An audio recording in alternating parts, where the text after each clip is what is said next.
Here is a real-time video of how I'm putting my makeup on to get ready for church on a Sunday morning.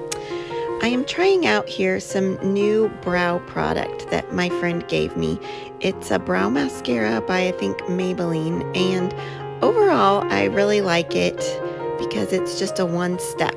I've also been trying out some brow wax with then either a brow pencil or using eyeshadow for the color, but I do like how this is all just one step all together.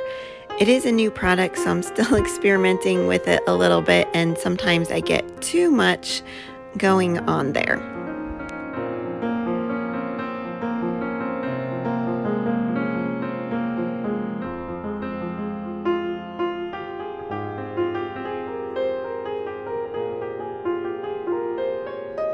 Now I'm ready to move on to my eyes.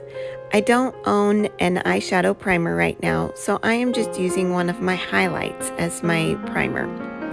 You can use any of your colors of highlight, and today I am using my deepest color correcting highlight just because I feel it covers up a little bit more of those veins and darkness that I have on my eyes.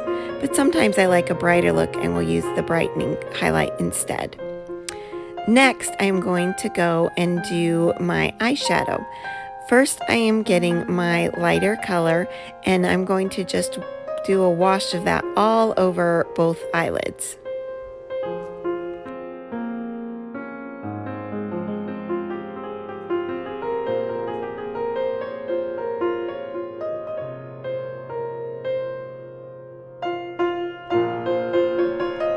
Next, I'm going to go in with my darker color and apply it on the outer edges.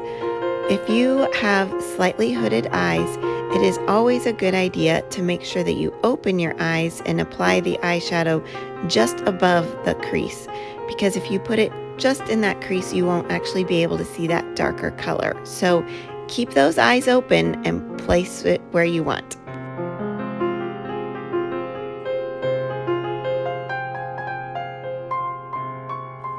Now I'll go back in with the fluffy end of my eyeshadow brush and make sure that I blend it so that I don't have any harsh lines. Lastly, I like to take a shimmer and put it on the inner corner on the lid.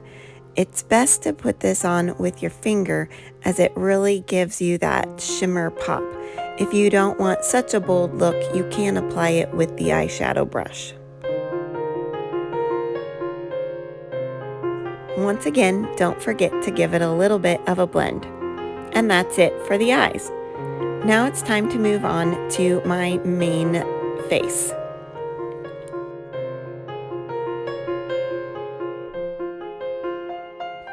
I'm going to start with my contour and the wider end of my detail brush. I just press it into the contour and then I put it along the top of my forehead up next to the hairline. When you are applying contour, you always want it to start out looking a little darker than you think you are going to need. Make sure to really get that mixed up and blended up into your hairline so you don't have a weird line. Then use that brush to press it along the underside of your cheekbone. You don't want it to be actually under, you kind of want it to be right on the edge of that bone. And always blend that part up. Then put it along your jawline, trying to keep out of that line where the frown lines come. Just stop right about there where I am stopping. Then you can go in and put a little bit on your chin, and if you like, make some lines down your neck.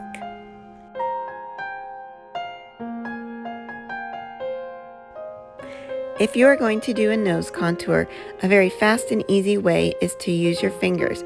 You just have to really try and make sure you get it straight.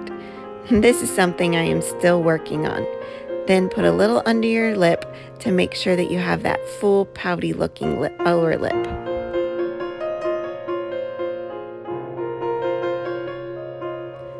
Now that my contour is done, I am going to go ahead and place any color correcting that I need. This will be the darkest shade, and I will apply it in areas that I feel like have an extra amount of color that I want covered up. As you can see, I have a lot of redness naturally, and so this helps tone it down a little bit. So I will place it there. I also have quite prominent pores right above my eyebrows, and so the deeper color helps camouflage those. Now I'm dipping into my main highlight color and placing it wherever else that I need some coverage that I haven't already placed the color correcting color. Depending on the color of your neck, this lower part of your cheek may need your main highlight color or a little bit of a lighter color. Since my neck is still pretty pale from winter, I've used a little bit of a lighter color down there. Now I'm starting to blend, just using a stippling and pressing motion all over. I tend to blend from the lightest to the darkest. You want to be careful as you are blending your cheeks not to blend the contour in too much.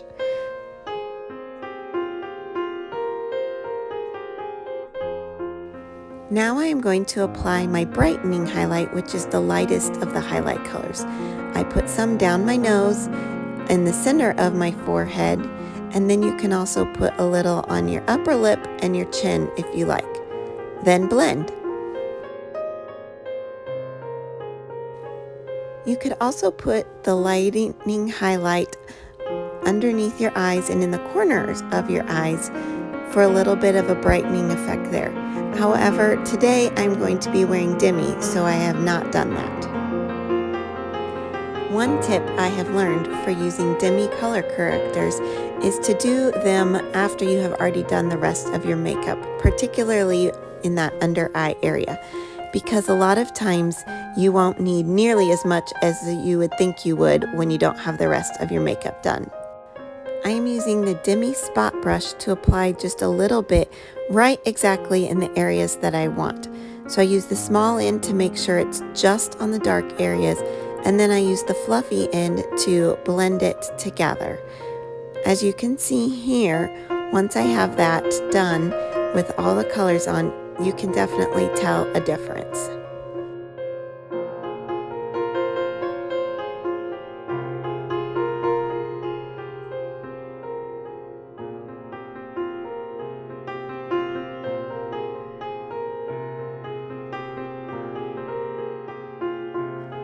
After I have taken out the darkness, then I go back with the orange one or the O1 to add just a little bit of brightness right there where the shadows are from the shape of my eye sockets. The great thing about using Demi under your eyes is that it is so sheer that it doesn't apply a lot of product there, so you don't get as many wrinkles and creases in your makeup as you do with using regular highlight or a traditional concealer. Now that I'm done with Demi, I'm going to just go in with a little bit of bronzer on my forehead and on my upper cheeks and anywhere else that I want a little warm glow. As I said earlier, my neck is still pretty pale from the winter, so I like to warm it up a little bit.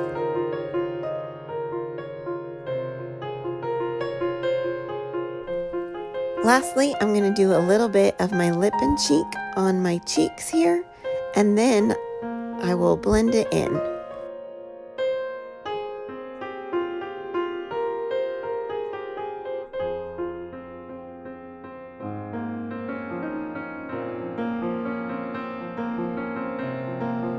I do want to note that anytime I pat my face, it automatically gets pretty red, and so it always looks like I have quite a lot on right when I put it on, but after just a minute or two, it's not nearly as red. Now I take my perfector sponge and press all of that makeup into my skin. This will make sure that there's no excess anywhere, and it gives you that glowy, skin-like look that Seint is famous for.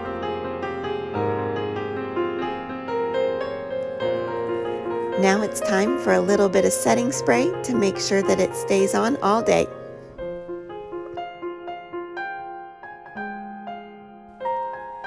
Put on a little bit of the lip gloss on my lips.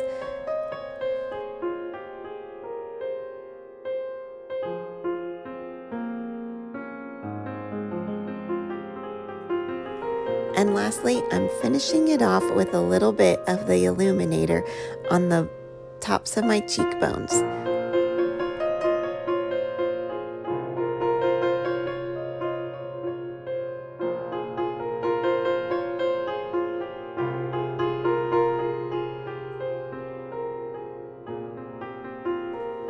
And there you have it, my full length, real time, how to get ready in the morning makeup routine.